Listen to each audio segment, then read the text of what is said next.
my dream to have more organic farming and more sustainable and more in peace with the environment.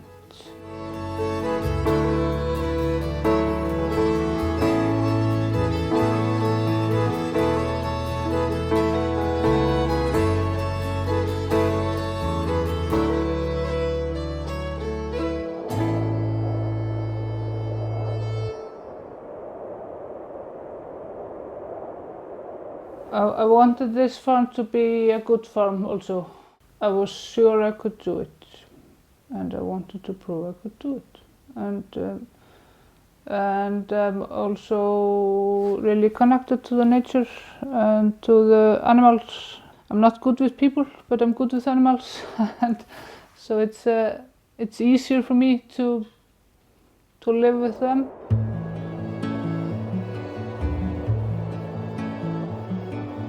I have to put in new hay bales inside this sheep building every 4 or 5 days, and every 6 or 7 days in the other building.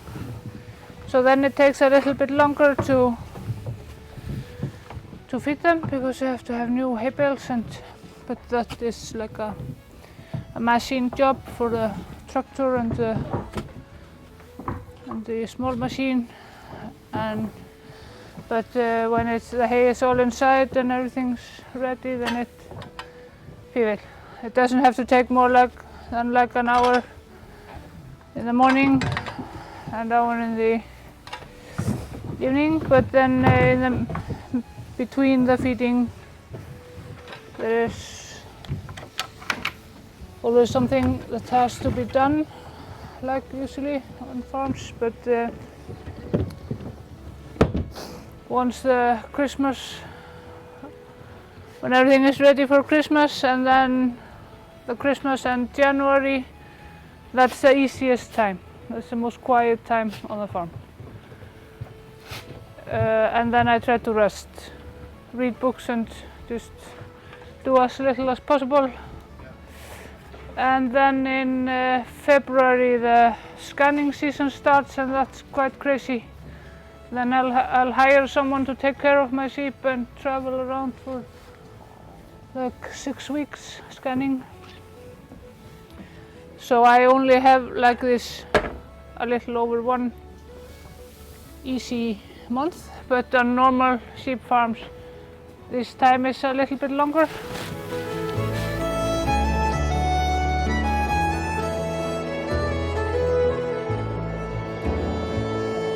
Of course, one of the problems with the farming industry that we don't have, like here up in this, because it's high over sea level and the summer is short.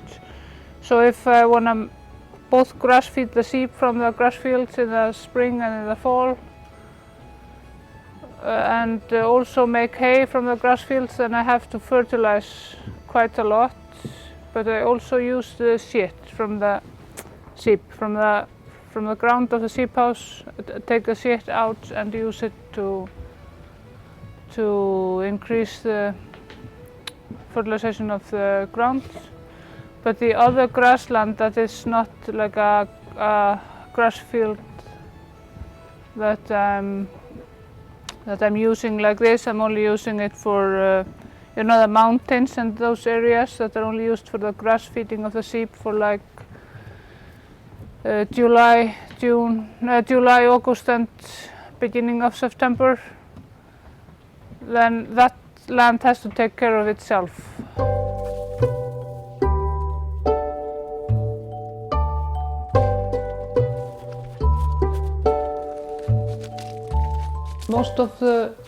Most of this situation in Iceland is from a government-owned company. They are making energy to make electricity, and they're using water.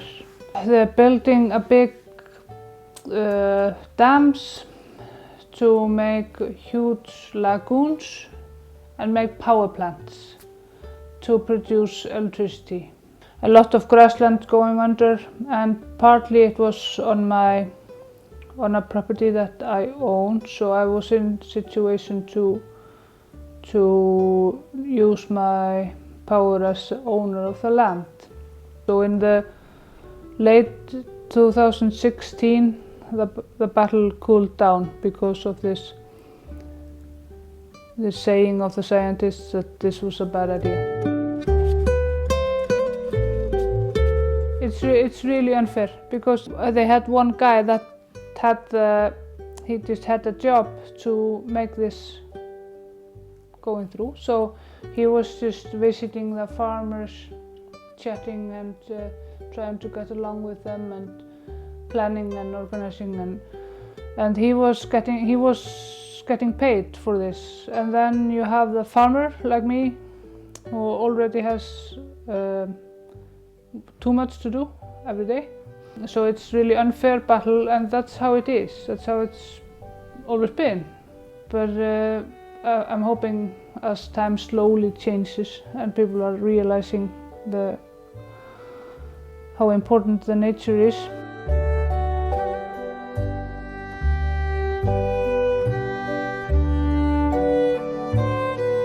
But the number of the sheep are going down.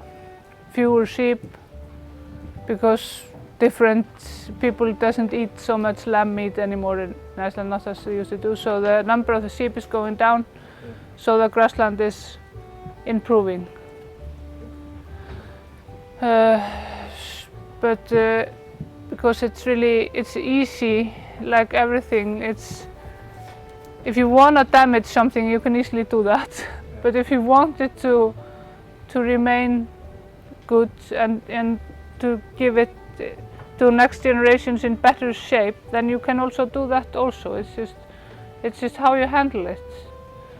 And we are really trying to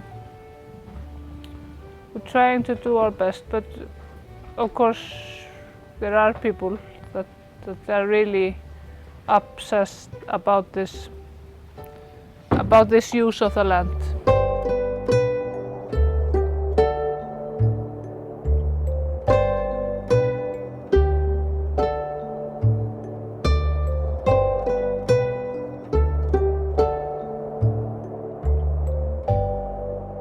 We can see the climate changing, but it's happening slower here in the north. Always new record every summer. It's always warmer and warmer and warmer. But we have seen like the